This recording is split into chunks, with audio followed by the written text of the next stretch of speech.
नमस्कार, आप सभी का हार्दिक स्वागत है एनवीर एजुकेशन के यूट्यूब चैनल पर। और मैं संपत लेड आप सभी को राजस्थान कंप्यूटर शिक्षक भर्ती की तैयारी करवा रहा हूं, जिसके अंदर हम जो है आज नेटवर्किंग का सेकंड एमसीक्यू वीडियो आपके लिए लेके आ चुके हैं। ठीक है, इससे पहले नेटवर्किंग आपको पूरी पढ़ा दी गई है, ध्यान रखें। इसी वीडियो की जो प्लेलिस्ट है उसमें आपको ये मिल जाएगी, जो भी आपको इसके कॉन्सेप्ट आ रहे हैं वो। ठीक है, तो आज का वीडियो जो है अगर अच्छा लगे, हेल्पफुल लगे तो इसको लाइक करके दोस्तों के साथ शेयर कर दीजिएगा। पहला प्रश्न आज के हैं, ठीक है, 101 से, इससे पहले के वीडियो में हमने 1 से लेकर 100 तक क्वेश्चन डिस्कस कर लिए हैं। तो प्रश्न संख्या 101 जो है वो है आपका, देखिए, सेल फोन संचार किस प्रकार का एक संचार है। सेल फोन संचार जो वो किस प्रकार का एक संचार है। तो प्रश्न संख्या 101 के अंदर आपका जो राइट आंसर है वो होगा आपका B, full duplex. Cell phone संचार जो है वो एक प्रकार का फुल डुप्लेक्स संचार है। अगला प्रश्न देखिए, प्रश्न संख्या 102 है आपके लिए, ट्रांसमिशन माध्यम के रूप में प्रयुक्त ऑप्टिकल फाइबर बनाने के लिए किस सामग्री का प्रयोग किया जाता है। ट्रांसमिशन माध्यम के रूप में प्रयुक्त ऑप्टिकल फाइबर बनाने के लिए किस सामग्री का प्रयोग किया जाता है। तो प्रश्न संख्या 102 का राइट आंसर होगा आपका डी, कांच एवं प्लास्टिक का। किसका? कांच एवं प्लास्टिक का प्रयोग किया जाता है। अगला प्रश्न है, मोडेम की स्पीड को किस इकाई में मापा जाता है। मोडेम की जो स्पीड होती है उसको किस इकाई में मापा जाता है। तो प्रश्न संख्या 103 के अंदर राइट आंसर होगा आपका ए, बीपीएस में मापा जाता है आपका मोडेम की जो स्पीड होती है उसे। बीपीएस का अगर आपको फुल फॉर्म पूछ ले जाए तो ध्यान रखिएगा, बिट पर सेकंड होगा। अगला प्रश्न है, आईएसडीएन का पूरा नाम क्या है। आईएसडीएन का पूरा नाम क्या है। तो प्रश्न संख्या 104 का राइट आंसर होगा आपका B, integrated service digital network. Integrated service digital network, integrated service digital network जो है वो आपका आईएसडीएन का पूरा नाम है। अगला प्रश्न है, इनमें से कौन सा मेल नहीं खाता है, मतलब इनमें से कौन जो है एक मेल नहीं खाता है। तो प्रश्न संख्या 105 के अंदर आपका जो राइट आंसर होगा वो होगा आपका बी, माइक्रोवेव। क्यों है? क्योंकि कोएक्सियल, ऑप्टिकल और ट्विस्टेड जो है वो एक प्रकार के वायर्ड कनेक्शन है, वायर है ये सभी वायर, और ये आपका क्या है, वायरलेस है, ध्यान रखना, वायरलेस है ये, इसलिए ये इनसे मेल नहीं खाता, ये विषम है इनमें, ये वायरलेस है, माइक्रोवेव तरंग है, और ये सभी केबल्स के प्रकार है, केबल। अगला प्रश्न है, नेटवर्क में कंजक्शन घटित कब होता है। नेटवर्क में कंजक्शन कब घटित होगा। तो प्रश्न संख्या 106 का राइट आंसर होगा आपके सी, ट्रैफिक यातायात ओवरलोडिंग के अंदर, यानी जब भी हम नेटवर्क के अंदर ट्रैफिक जो होती है ज्यादा होती है तो आपका ये चीज होता है कंजक्शन, ध्यान रखिएगा। अगला, निम्न में से कौन सा नेटवर्क प्रोटोकॉल नहीं है। निम्न में से कौन सा एक नेटवर्क का प्रोटोकॉल नहीं है। तो देखो, HTTP, SMTP, TCP/IP और यहाँ पर आपका Z39.50, यानी Z39.50 जो है वो एक प्रकार का प्रोटोकॉल नहीं है। अगला प्रश्न देखिए भाई, निम्न में से कौन सी सेवा सूचना और पुस्तकालय नेटवर्क से संबंधित नहीं है। निम्न में से कौन सी सेवा नेटवर्क, सूचना और पुस्तकालय नेटवर्क एंड इनफ्लेबिलिटी में संबंधित नहीं है। तो प्रश्न संख्या 108 का राइट आंसर होगा आपके सी, शोध युमनोत्री। शोध युमनोत्री जो है वो आपका सेवा सूचना तथा पुस्तकालय नेटवर्क से संबंधित नहीं है। अगला प्रश्न, आउटगोइंग ईमेल सर्वर कौन सा है। आउटगोइंग ईमेल सर्वर कौन सा है। तो प्रश्न संख्या 109 के अंदर आपका राइट आंसर होगा SMTP, simple mail transfer protocol. Simple mail transfer protocol जो है वो आपका SMTP का है, ये एक प्रकार का आउटगोइंग ईमेल सर्वर है। अगला, निम्नलिखित में से कौन सा कथन सत्य है। तो प्रश्न संख्या 110 के अंदर आपका देखिए राइट आंसर होगा इसमें ए, TCP/IP मॉडल OSI मॉडल से पहले विकसित हुआ था, ये एकदम सही है, ये इंटरनेट के टाइम से ही है, ठीक है, और बॉब खान ने इनको बनाया था, आपको ध्यान हो तो। अगला, निम्नलिखित में से कौन से TCP या IP मॉडल में ट्रांसपोर्ट लेयर का प्रोटोकॉल नहीं है। तो TCP या IP जो मॉडल होता है उसमें ट्रांसपोर्ट लेयर का प्रोटोकॉल नहीं है। आइए 2008 का प्रश्न है, तो प्रश्न संख्या 111 का राइट आंसर होगा आपके DASC। देखो देखिए SCTP जो है वो इनका प्रोटोकॉल नहीं है, बाकी सारे इनके प्रोटोकॉल है। इनके फुल फॉर्म भी याद कर लीजिए, TCP transmission protocol, FTP file transfer protocol और UDP यानी यूजर डेटाग्राम प्रोटोकॉल। अगला प्रश्न है, कंप्यूटर नेटवर्क पर दूसरों को संसाधनों का उपयोग करने के लिए क्या साझा किया जाता है। कंप्यूटर नेटवर्क पर दूसरों को संसाधनों को उपयोग करने के लिए किसको साझा किया जाता है। तो आइए, यानी इंफॉर्मेशन असिस्टेंट 2011 का प्रश्न है, प्रश्न संख्या 112 के अंदर आपका राइट आंसर होगा ए, सर्वर को शेयर किया जाता है। सर्वर के ऊपर आपके जो भी कंटेंट होते हैं वो मौजूद होते हैं, जिसको आप शेयर करवा सकते हैं या यूज करवा सकते हैं दूसरों को। अगला, कितनी OSI लेयर जो होते हैं वो X25 स्टैंडर्ड में कवर होती है। X25 स्टैंडर्ड जो होता है वो बना हुआ मानक जो है इंटरनेट का, तो उसमें नेटवर्क का, तो उसमें OSI जो होती है वो कितने लेयर में जो है कवर होती है, तो प्रश्न संख्या 113 के अंदर आपका राइट आंसर होगा बी, 3 लेयर में कवर होता है। अगला, NNTP के लिए पोर्ट नंबर क्या होता है? NNTP के लिए पोर्ट नंबर क्या होता है? तो प्रश्न संख्या 114 का राइट आंसर होगा आपका डी, 119 जो है वो आपके NNTP का पोर्ट नंबर है। अगर आपको इस NNTP का फुल फॉर्म पूछ ले तो NNTP का फुल फॉर्म आप सभी अपने पास लिख सकते हैं, ठीक है। NNTP का जो फुल फॉर्म होगा वो होगा आपके network news transfer protocol, network news transfer protocol, ये आपके NNTP का फुल फॉर्म होगा, ध्यान रखिएगा। NNTP का फुल फॉर्म होता है नेटवर्क न्यूज ट्रांसफर प्रोटोकॉल, ठीक है, नेटवर्क न्यूज ट्रांसफर प्रोटोकॉल। और ध्यान रखिएगा ये इस वाले क्वेश्चंस का भी एक बार थोड़ा व्याख्या देख लीजिए। OSI की जो X25 के अंदर जो स्टैंडर्ड लेयर्स पूछी गई है, 3 लेयर है, तो वो लेयर्स कौन कौन से? तो लेयर, इन लेयर का जो नाम है वो आपको अपने पास लिख लेना चाहिए। फिजिकल लेयर, फ्रेम लेयर और packet layer. Physical layer, frame layer और पैकेट लेयर जो होती है वो X25 स्टैंडर्ड के अंदर आती है OSI की, ठीक है। तो ये चीज आपको इसके अंदर ध्यान रखनी है, NNTP का network news transfer protocol, network news transfer protocol. अगला प्रश्न, हार्डवेयर का कौन सा भाग अन्य नेटवर्क के उपयोगकर्ताओं के साथ निजी नेटवर्क के संसाधनों की सुरक्षा करता है? हार्डवेयर का कौन सा भाग अन्य नेटवर्क के उपयोगकर्ताओं के साथ निजी जो नेटवर्क यानी प्राइवेट जो नेटवर्क होता है उसके जो भी संसाधन है उसकी सुरक्षा करता है? तो प्रश्न संख्या 115 के अंदर आपका जो राइट आंसर होगा वो होगा आपके बी, फायरवॉल। फायरवॉल जो होता है आपको पता होगा, तो अनाधिकृत जो यूजर होता है उसके प्रवेश को कंप्यूटर में आने से रोक देता है। अगला, मॉडेम क्या है भाई? तो मॉडेम क्या है इसमें से बता दीजिए। प्रश्न संख्या 116 का जो राइट आंसर होगा वो होगा आपका बी, हार्डवेयर होता है। आपने देखा होगा इस प्रकार का मॉडेम होता है जो नेटवर्क के लिए यूज होते हैं हम, ठीक है। तो ये नेटवर्क एक प्रकार का हार्डवेयर है। अगला, संचार का माध्यम कौन सा हो सकता है इसमें बताइए?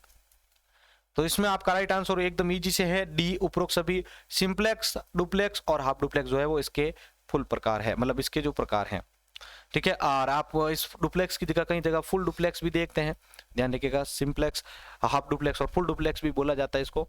इसमें क्या होता है, एक टाइम में आप सिर्फ डेटा को भेज सकते हैं, उसका रिप्लाई नहीं आ सकता है सिंप्लेक्स में, ठीक है। तो ये चीज इसके अंदर आती है। हाफ डुप्लेक्स के अंदर आता है क्या, डेटा आ भी सकता है और जा भी सकता है, लेकिन एक टाइम में डेटा जाएगा, दूसरे टाइम में डेटा वापस आएगा, जैसे वॉकी टॉकी। फुल डुप्लेक्स या डुप्लेक्स के अंदर क्या होता है भाई आपके, तो इसमें एक टाइम डेटा आ भी सकता है और जा भी सकता है, ये आपके है। अगला, मल्टी पॉइंट टोपोलॉजी कौन सी होती है इसमें? मल्टी पॉइंट टोपोलॉजी, एक से अधिक जिसके पॉइंट होते हैं, बिल्कुल सही बोला आप सभी ने। मैश टोपोलॉजी जो होते हैं वो मल्टी पॉइंट टोपोलॉजी का प्रकार है। अगला, कंप्यूटर को नेटवर्क से कनेक्ट करने के लिए कौन सा एड्रेस दिया जाता है? कंप्यूटर को नेटवर्क से कनेक्ट करने के लिए कौन सा एड्रेस दिया जाता है? तो प्रश्न संख्या 119 का जो राइट आंसर होगा वो होगा आपका सी, IP एड्रेस दिया जाता है। आपको उस IP एड्रेस को रन करना पड़ेगा तभी आप उससे कनेक्ट होगा। अगला, वैकल्पिक फाइबर केबल की अधिकतम डेटा क्षमता क्या होती है? आइए 2013-11 का प्रश्न देखिए, वैकल्पिक फाइबर केबल की अधिकतम डेटा क्षमता क्या होती है? तो प्रश्न संख्या 120 का जो राइट आंसर होगा वो होगा आपका सी, 1000 Mbps। 1000 Mbps होती है आपकी अधिकतम डेटा क्षमता किसकी? फाइबर केबल की। फाइबर केबल की अधिकतम क्षमता 1000 Mbps। अगला, मॉडेम किस शब्द से बना है? मॉडेम किस शब्द से बना है? तो इसका राइट आंसर होगा मॉड्यूलेशन, डी मॉड्यूलेशन से, ठीक है। मॉड्यूलेशन क्या करता है, आपके कंप्यूटर से जो डिजिटल सिग्नल्स होते हैं तो डिजिटल को किस में कन्वर्ट करता है भाई? एनालॉग में कन्वर्ट करता है। और वापस जो डी मॉड्यूलेशन होता है वो क्या करता है, इसी एनालॉग को वापस किस में कन्वर्ट करता है? डिजिटल में कन्वर्ट करता है। अगला, एक उच्च बैंडविड्थ वीडियो सिग्नल के रूप में कम गुणवत्ता वाले संकीर्ण बैंडविड्थ सिग्नल में बदल देता है। एक उच्च बैंडविड्थ वीडियो सिग्नल के प्रारूप को कम गुणवत्ता वाले संकीर्ण बैंडविड्थ सिग्नल में बदल देता है, तो वो कौन सा होता है? तो प्रश्न संख्या 122 का जो राइट आंसर होगा वो होगा आपका सी, ट्रांसलेटर। कौन करता है भाई? आपके ट्रांसलेटर जो है वो उसको कन्वर्ट कर देता है उच्च गुणवत्ता वाले जो आपके वीडियो सिग्नल होते हैं उसको कम गुणवत्ता वाले संकीर्ण बैंडविड्थ सिग्नल में। NAT से फुल फॉर्म आपका क्या है? NAT का जो फुल फॉर्म है वो क्या है? तो NAT का पूरा नाम होता है आपका ए, नेटवर्क एड्रेस ट्रांसलेशन, ठीक है।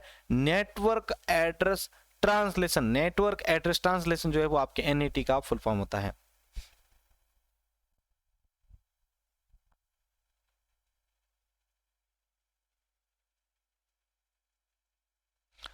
अगला है, OSI मॉडल की पहली लेयर कौन सी होती है?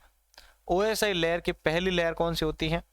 तो देखिए इस प्रश्न का बहुत ही सबसे इजी प्रश्न है, इसका जो राइट आंसर होगा वो होगा आपका ए, फिजिकल लेयर। सबसे पहले फिजिकल, ठीक है। उसके बाद देखिए आप अपने पास इसको नोट डाउन कर लीजिए, आपके पास अगर नहीं हो तो देखिए मैं आपको बताता हूं। Application, presentation, session, transport, network, data link and physical. ये आपकी टोटल 3 और 3 6 और ये 7। इसका क्वेश्चन अभी हाल ही में एग्जाम में आ चुका है। ओएसआई लेयर का हर्ट किसे कहते हैं? हर्ट। तो हर्ट ऑफ ओएसआई होती है ट्रांसपोर्ट लेयर, याद रखिएगा, ठीक है। अगला प्रश्न, यदि आप बिना सिग्नल डिग्रेड किए नेटवर्क की लंबाई बढ़ाना चाहते हैं तो किसका प्रयोग करेंगे?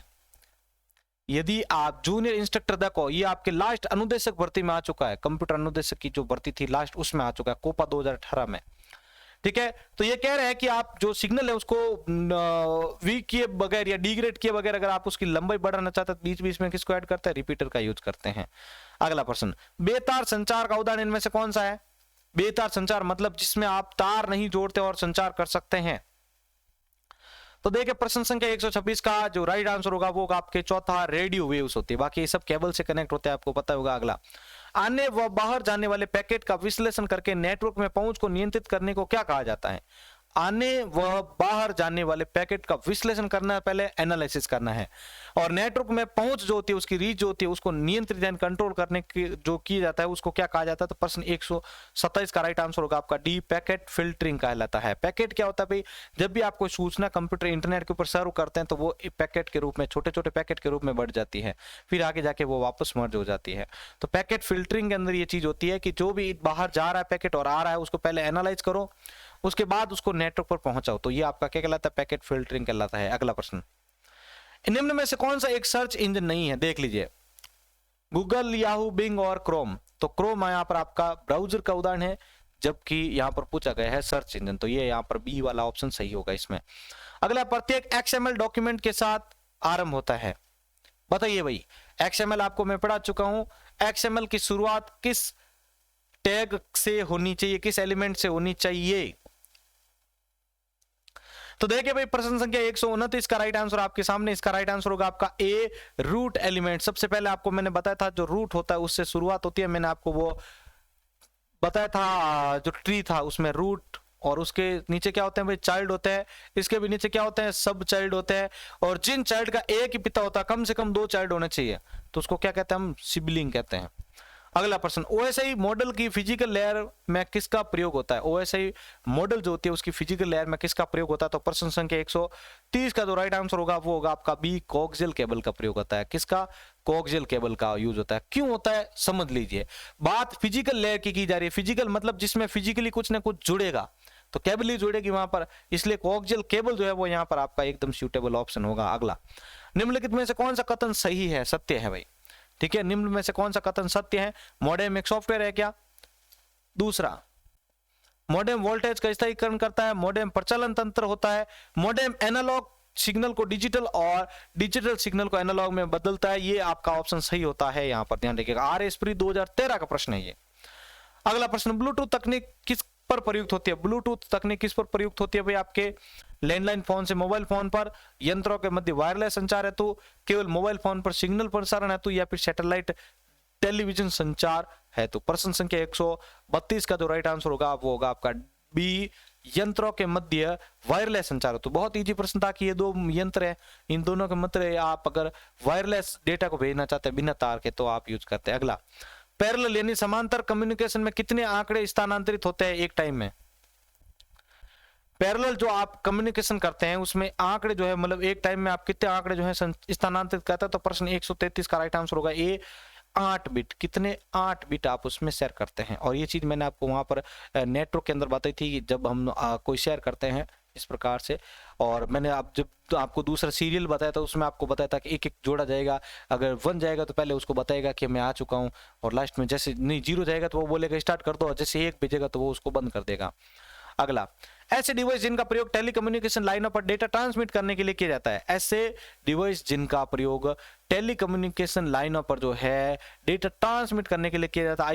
SBI सेकंड 2008 का प्रश्न है। तो ऐसे डिवाइस जिनका प्रयोग टेलीकम्युनिकेशन लाइनों पर डेटा ट्रांसमिट करने के लिए किया जाता है वो कौन से होते हैं? तो प्रश्न संख्या 134 का जो राइट आंसर होगा वो होगा आपका डी, प्लेटफॉर्म। कौन से होते हैं भाई? आपके प्लेटफॉर्म कहलाते हैं।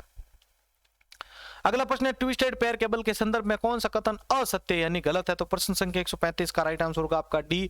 यहां डेटा को सैटेलाइट की तरह आपस में ट्रांसमिट करती है, ये गलत है। बाकी देखिए ये इंसुलेटेड तांबे के दो तार, देखो ये दो तार होते हैं इस प्रकार से, जिस पर ये आपका इस प्रकार से केबल बनी होती है, ठीक है। तो ये दो तार वाला सिस्टम है, इसकी लागत कम होती है, ये भी सही। इसकी डेटा ऑपरेशन की दर भी जो होती है वो थोड़ी धीमे होती है, और हाई किसकी होगी? ऑप्टिकल के अंदर। अगला प्रश्न, यदि बिट X25 स्टैंडर्ड में एक सेट किया जाता है तो इसका अर्थ हुआ कि एक से अधिक पैकेट।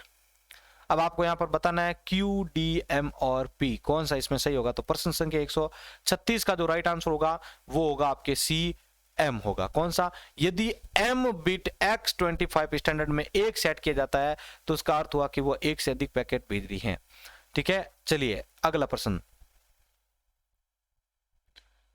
एक ऊपर वाला जो क्वेश्चन था इसके बारे में और एक अच्छी इंफॉर्मेशन आप जो है अपने पास नोट डाउन कर लीजिएगा कि हम जो है यहाँ पर जो ये बिट सेट करते हैं, यहाँ पर अगर इसके अंदर बिट जो सेट करते हैं हम X25 स्टैंडर्ड के अंदर, ध्यान रख लेना अगर आप अपर केस का यूज करते हो, मतलब कोई भी अपर केस यूज किया आपने, मान लो कि अगर मैं अपर केस कोई भी एम यूज कर रहा हूँ अपर केस में, मतलब बड़ा अगर एम सेट कर रहा हूँ, तो ध्यान रख लेना जो अपर केस लेटर होता है वो जो भी आप यूज करेंगे वो तो आपके ऊपर डिपेंड करता है। तो जो भी आप अपर केस लेटर यूज करते हैं तो वो होता है आपके क्या? सेट। जो भी आप सेट उसके अंदर डिनोट करना चाहते हो, सेट्स, SETS। और अगर आप लोअर केस का यूज करते हो तो वो किसको डिनोट करेगा? भाई आपके एलिमेंट्स होते हैं उसमें सेट में। देखो सिर्फ आपको सेट बनाना है तो आप अपर केस लिखोगे, और अगर उसके अंदर आप कोई भी एलिमेंट को अगर सेट कर रहे हो तो उस टाइम आप लोअर केस में उसको लिखेंगे। ध्यान रखिएगा, ये दो चीजें आपको ध्यान रखनी चाहिए इसके बारे में। चलिए अगला प्रश्न डिस्कस करते हैं अब हम। कियोस्क क्या है? कियोस्क, ठीक है। तो प्रश्न संख्या 137 के अंदर आपका राइट आंसर देखिए, प्रश्न संख्या 137 कियोस्क क्या है? तो प्रश्न 137 का राइट आंसर होगा आपका सी।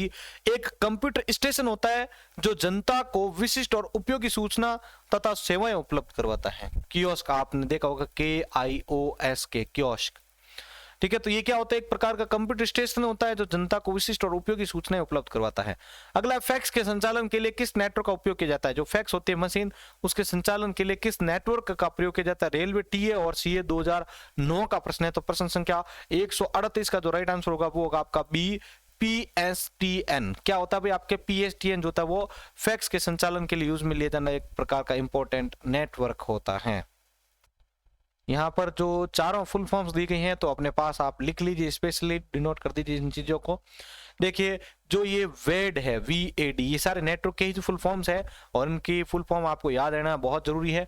जो ये VAD है इसका फुल फॉर्म ध्यान रखना आपको, वॉइस एक्टिविटी डिटेक्शन। ध्यान रखिएगा, वॉइस एक्टिविटी डिटेक्शन जो है वो आपका इस वेड का फुल फॉर्म होता है। इस PSTN का जो फुल फॉर्म होता है वो होता है आपके पब्लिक स्विच टेलीफोन नेटवर्क। ध्यान रखिएगा, पब्लिक स्विच टेलीफोन नेटवर्क, ठीक है। तो वॉइस आपके एक्टिविटी डिटेक्शन होता है वेड का, पब्लिक स्विच टेलीफोन नेटवर्क जो होता है वो इसका, और VAN जो होता है वो होता है आपके वैल्यू एडेड नेटवर्क। क्या होता है? वैल्यू एडेड नेटवर्क जो है इसका फुल फॉर्म होता है VAN का। और PSDN का फुल फॉर्म पूछा जाए तो आपको बताना है public switched data network. Public switched data network जो है वो इसकी फुल फॉर्म है। तो इन दोनों में डिफरेंस कहां पर रहा? यहां पर तो आपके आ जाएगा टेलीफोन और यहां पर आ जाएगा डेटा, बाकी दोनों में सेम है। पब्लिक स्विच्ड टेलीफोन नेटवर्क और यहां पर पब्लिक स्विच्ड डेटा नेटवर्क जो है इनकी फुल फॉर्म होती है। तो ये आपको इसके अंदर ध्यान रखनी है सभी की फुल फॉर्म। तो ये PSTN जो वो आपका इसका संबंधित होगा। अगला, डेटा परिवर्तन और कोड अनुवाद के लिए कौन सी लेयर जिम्मेदार होती है? डेटा को जो परिवर्तन करना है यानी अपडेट करना है आपको, अगर उसके अंदर चेंजेस और जो भी ट्रांसलेशन संबंधी काम है तो वो कौन सी लेयर करेगी? तो प्रश्न संख्या 139 का जो राइट आंसर होगा वो होगा आपके A, प्रेजेंटेशन लेयर करती है ये सारा काम। नेटवर्कों के बीच संपर्क स्थापित करने के लिए एजेंट का काम कौन करता है? नेटवर्कों के बीच संपर्क स्थापित करने के लिए जो है एजेंट के रूप में कौन करता है कार्य? तो 140 का राइट आंसर होगा A, नेटवर्क लेयर करता है। अगला, बाजार मॉनिटरिंग की एक पद्धति इनमें से कौन सी है? बाजार की जो मॉनिटरिंग होती है, मार्केट मॉनिटरिंग जो होती है उसकी एक इनमें से पद्धति कौन सी होती है? तो प्रश्न संख्या 141 का जो राइट आंसर होगा वो होगा आपका C, मीडिया आउटलेट मॉनिटर करना। जो भी मीडिया आउटलेट होते हैं उनको मॉनिटर करने से संबंधित होती है बाजार की मॉनिटरिंग। अगला देखिए इसके बाद अगला प्रश्न, आंकड़ों को उसके गंतव्य तक पहुंचाने के लिए TCP/IP की कौन सी परत जिम्मेदार होती है?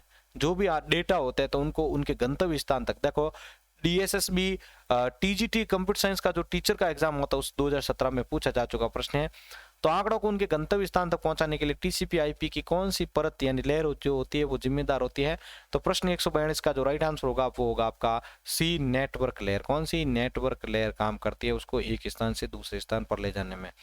अगला, निम्न में से कौन सा एक निजी आईपी एड्रेस है?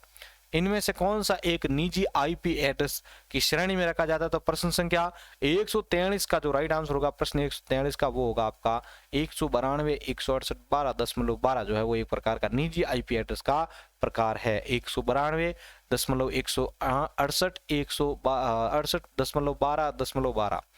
अगला, निम्न में से कौन एक उच्च स्तरीय प्रोटोकॉल एड्रेस यानी आईपी से भौतिक नेटवर्क एड्रेस बदलने के लिए जिम्मेदार होता है? निम्न में से कौन एक उच्च स्तरीय प्रोटोकॉल एड्रेस यानी आईपी एड्रेस से भौतिक नेटवर्क एड्रेस में बदलने के लिए जिम्मेदार होता है? देखो वापस इसको मैं लेता हूं, ये होता है आपका HLL प्रोटोकॉल है। ये हाई लेवल जो भी आपका नेटवर्क प्रोटोकॉल होता है उसको आप कन्वर्ट करना चाहते हो भौतिक यानी फिजिकल में। तो इसके लिए आपका जो है कौन जो है इनमें से कौन आपका जो जिम्मेदार होगा? तो प्रश्न 144 के अंदर आपका जो राइट आंसर होगा वो होगा आपका सी, ARP। ARP का फुल फॉर्म क्या होता है? Address resolution protocol. क्या होता है? एड्रेस रेजोल्यूशन प्रोटोकॉल इसका जो है फुल फॉर्म होता है, ध्यान रखिएगा, अपने पास लिख सकते हो एड्रेस रेजोल्यूशन प्रोटोकॉल। ठीक है, तो आईपी का तो फुल फॉर्म आपको आ ही रहा होगा, internet protocol, address resolution protocol इसका हो चुका है। ठीक है, आईसीएमपी क्या होता है? इंटरनेट कंट्रोल मैसेज प्रोटोकॉल, ध्यान रखना, इंटरनेट कंट्रोल मैसेज प्रोटोकॉल। और ये आपका बूट पी क्या होता है भाई? आपके बूट स्ट्रैप प्रोटोकॉल, ध्यान रखिएगा। बूट स्ट्रैप प्रोटोकॉल जो होता है वो ऑटोमेटिकली जो भी नेटवर्क डिवाइस होता है उनको आईपी एड्रेस प्रोवाइड करने का काम करता है। और ध्यान रखना, मैंने आपको एक दिन पूछा भी था टेलीग्राम पे कि बूट पी जो होता है किस पर डिफाइंड है, मतलब इसको ओरिजिनली किसने डिफाइन किया? तो ध्यान रखना RCF 951 ने जो है इसको डिफाइन किया था। चलिए भाई, अगला प्रश्न आपके सामने। सॉकेट और विंडसॉक क्रमानुदेश इस प्रकार के उदाहरण है। सॉकेट और विंडसॉक क्रमानुदेश जो है वो किस प्रकार के उदाहरण है? तो देखिए प्रश्न संख्या 145 का जो राइट आंसर होगा वो होगा आपका API के। किसके? API के फुल फॉर्म है आपके, API के फुल फॉर्म है। तो इन चारों का भी फुल फॉर्म आप अपने पास लिख लीजिए। एपीआई का मींस होता है application program interface, digital subscriber line, VCR का आपको ध्यान रखना, वीडियो कैसेट रिकॉर्डर, और आईपीएक्स जो होता है ध्यान रखिए, आईपीएक्स का भी फुल फॉर्म पूछा जा चुका है, इंटर नेटवर्क पैकेट एक्सचेंज।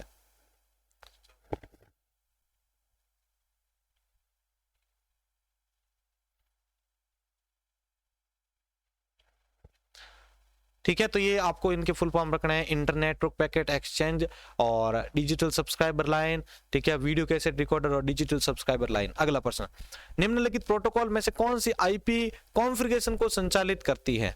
निम्नलिखित प्रोटोकॉल में से कौन सी आईपी कॉन्फ़िगरेशन को संचालित करती है? IP address, subnet mask, DNS और डिफॉल्ट गेटवे के अंतर्गत अगर देखा जाए तो प्रश्न संख्या 146 का जो राइट आंसर होगा वो होगा आपके BDHCP, dynamic host control protocol.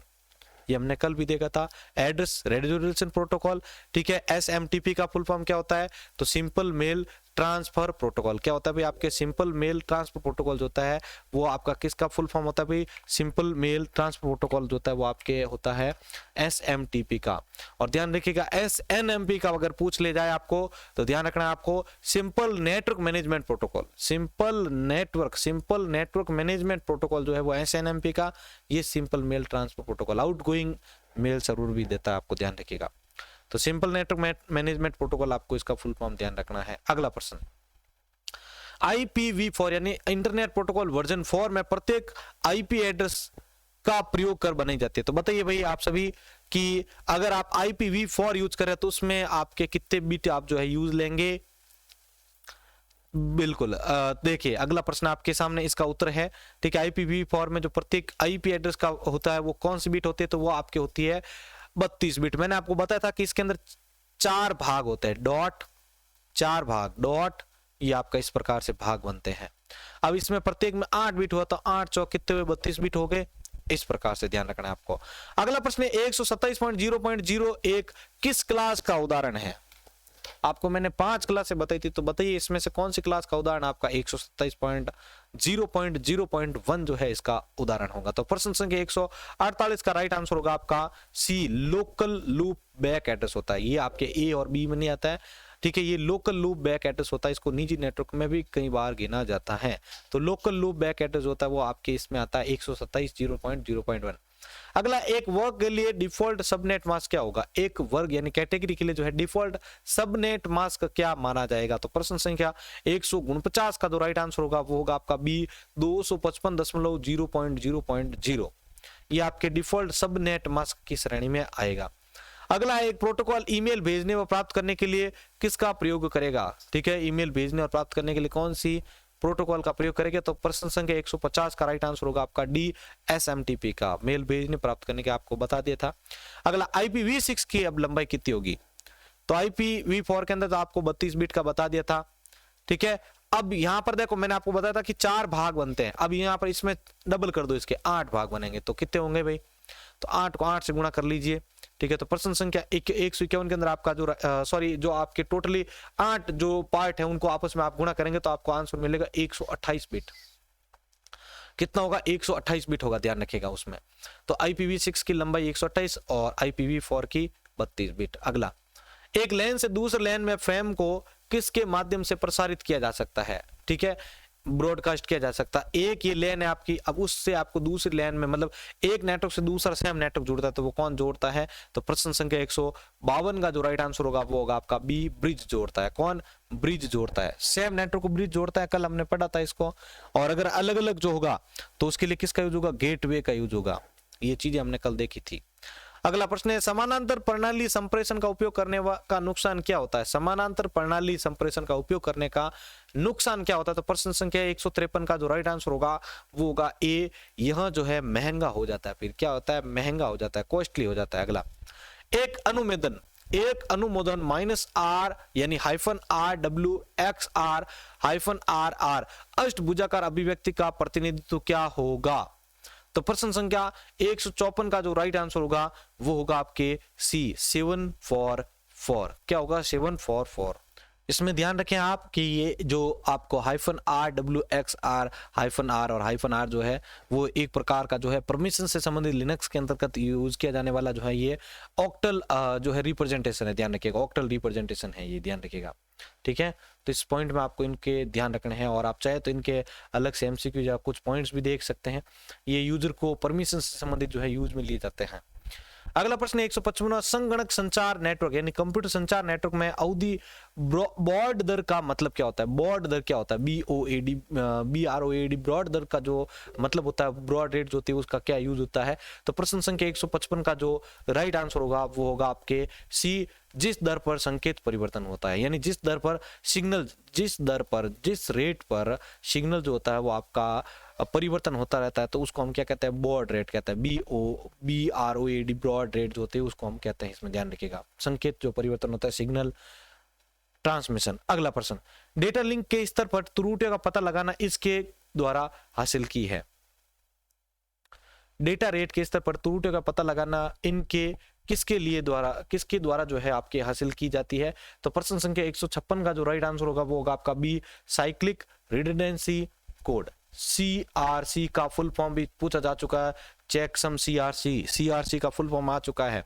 ठीक है, अलग से एग्जाम में, तो CRC का फुल फॉर्म याद रखना, साइक्लिक रिडंडेंसी कोड। ये क्या करता है? आपके जो भी डेटा लिंक होती है उसके अंदर त्रुटियों का पता लगाने में हेल्प करती है। अगला, इनमें से कौन सी सॉर्टिंग एल्गोरिथम सबसे खराब के समय जटिलता n log n है? इनमें से कौन सी सॉर्टिंग एल्गोरिथम सबसे खराब के समय जटिलता n log n है? तो प्रश्न संख्या 157 के अंदर आपका जो राइट आंसर होगा वो देखिए, प्रश्न 157 का राइट आंसर होगा ए, हीप सॉर्ट में। किसमें होगा? Heap sort. हीप मतलब क्या होता है? ढेर, ध्यान रखिएगा, हीप डो।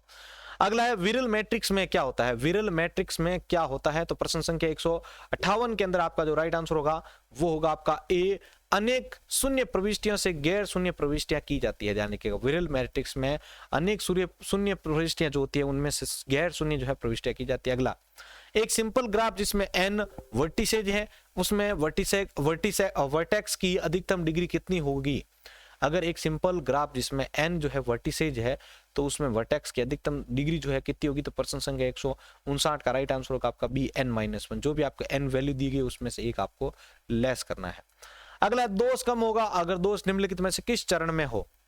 अगर कोई दोष किस चरण में हो तब उसका जो दोष है वो कम होगा। तो प्रश्न संख्या 160 का जो राइट आंसर होगा वो होगा आपका ए, आवश्यक संग्रहण यानी इंपॉर्टेंट जो भी आपका स्टोरेज होता है उस टाइम में।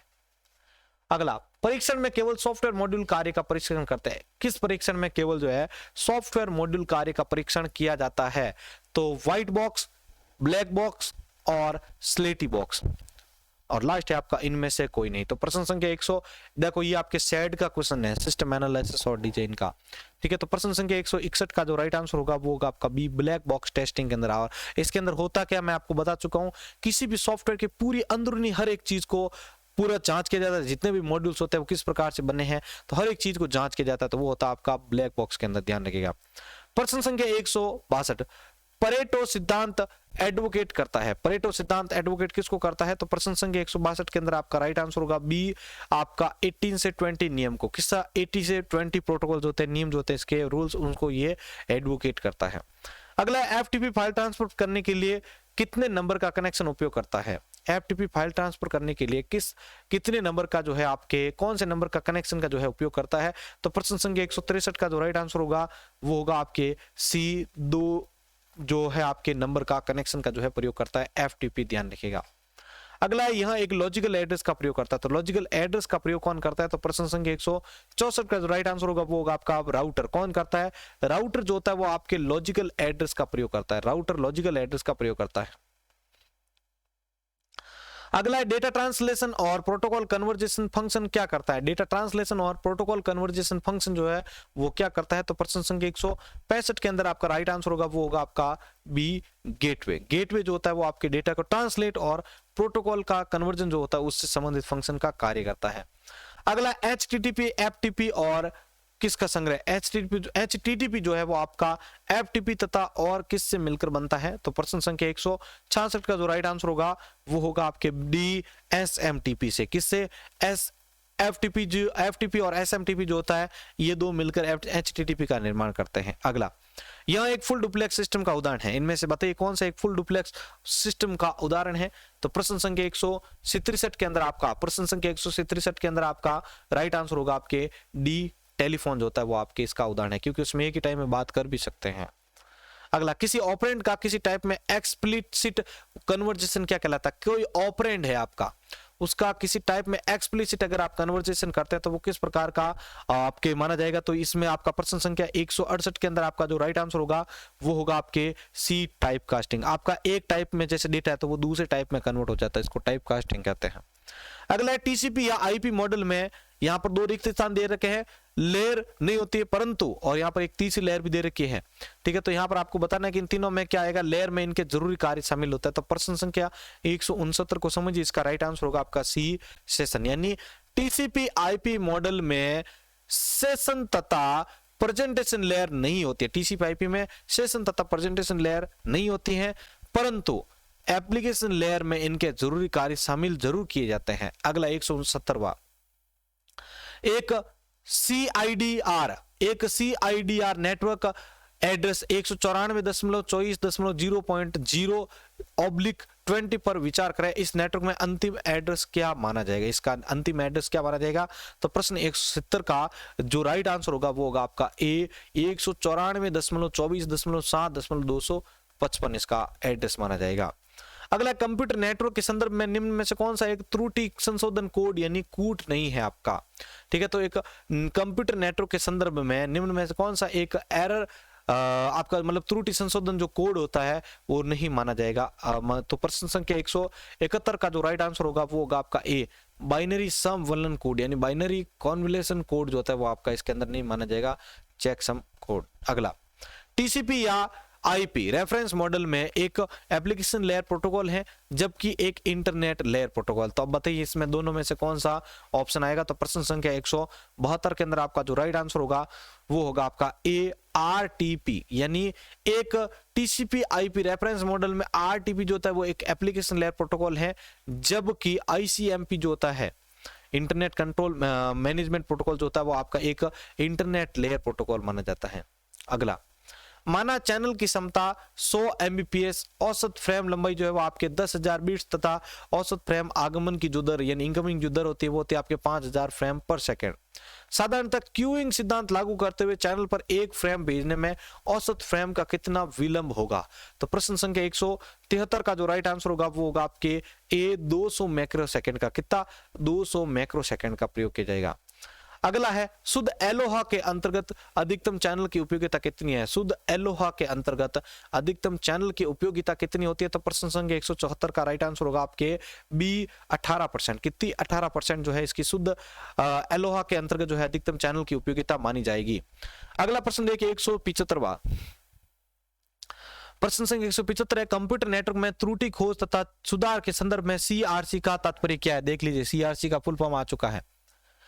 ठीक है, तो प्रश्न संख्या 175 का राइट आंसर होगा आपके साइक्लिक रिडंडेंसी चेक। ठीक है, CRC। अगला प्रश्न, CDM में CD प्रयोग करने वाले एक नेटवर्क की बैंडविड्थ 10 Mbps यानी 10 मेगाबाइट पर सेकंड यदि अधिकतम प्रचार समय में विलंब सही तथा जैमिंग संकेत भेजने में लगने वाला समय को नजरअंदाज करते हुए 25.6 माइक्रो सेकंड है तो फ्रेम का न्यूनतम आकार क्या माना जाएगा? तो प्रश्न संख्या 176 का जो राइट आंसर होगा वो होगा आपके सी 64 बाइट। कितना? 64 बाइट इसका फ्रेम जो है वो माना जाएगा साइज आकार। अगला है, निम्न में से कौन सा कंप्यूटर पोर्ट का एक प्रकार नहीं है? इनमें से कौन सा जो एक कंप्यूटर के पोर्ट का प्रकार नहीं है? तो प्रश्न संख्या 177 का जो राइट आंसर होगा वो होगा आपका सी PS2 जो है वो एक प्रकार का पोर्ट का प्रकार नहीं है। अगला प्रश्न देखिए, OSI का फुल फॉर्म क्या होता है? OSI का फुल फॉर्म क्या होता है? तो इसका फुल फॉर्म होगा open system interconnection, OSI full form.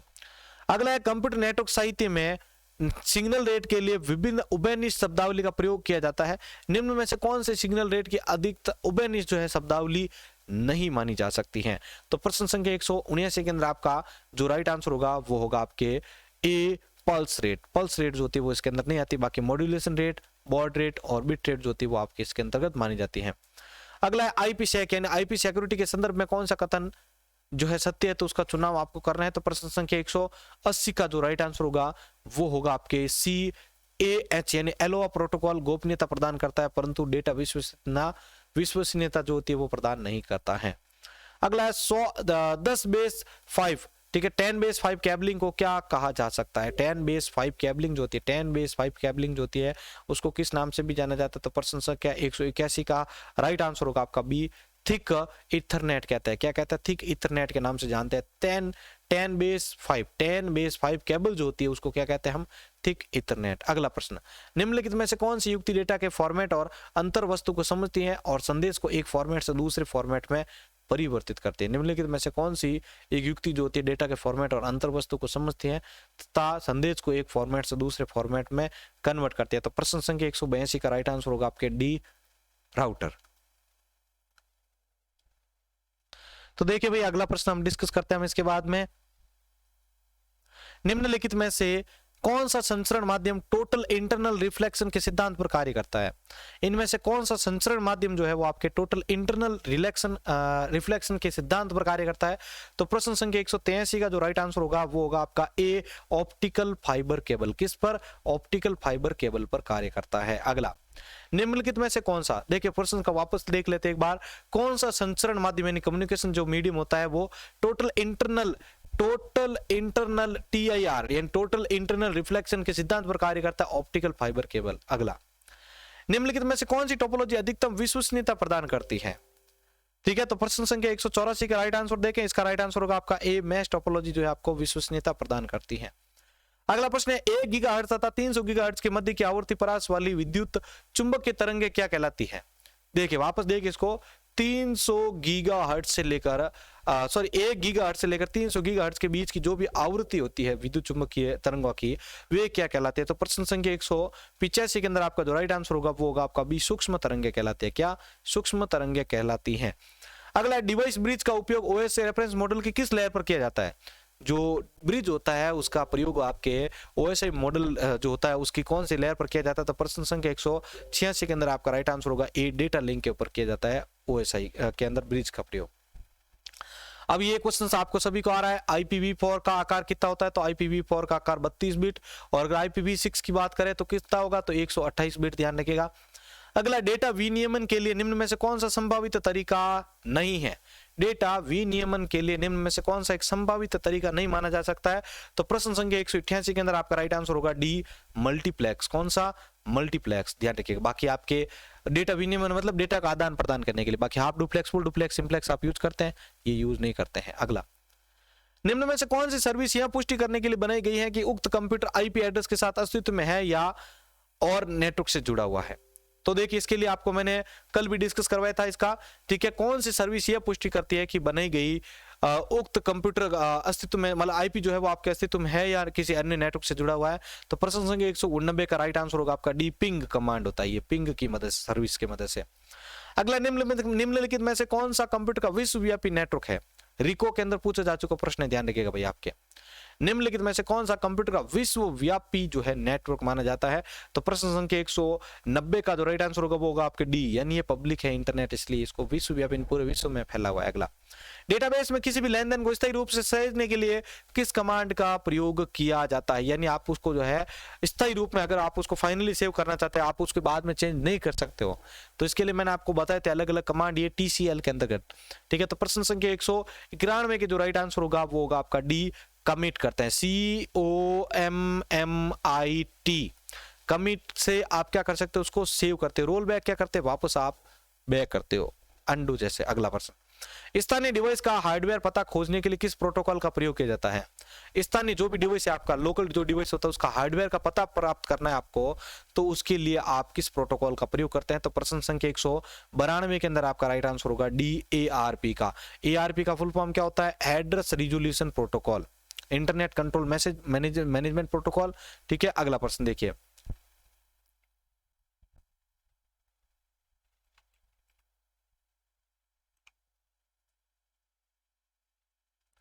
ठीक है। तो ये आपको इसकी फुल फॉर्म भी याद रखनी है, address resolution protocol, internet control management protocol, और इंटरनेट प्रोटोकॉल तथा RARP का भी याद रखना है आपको, reverse address resolution protocol, reverse address resolution protocol. अगला प्रश्न, डेटा लिंक लेयर पर एक पैकेट को किस रूप में जाना जाता है?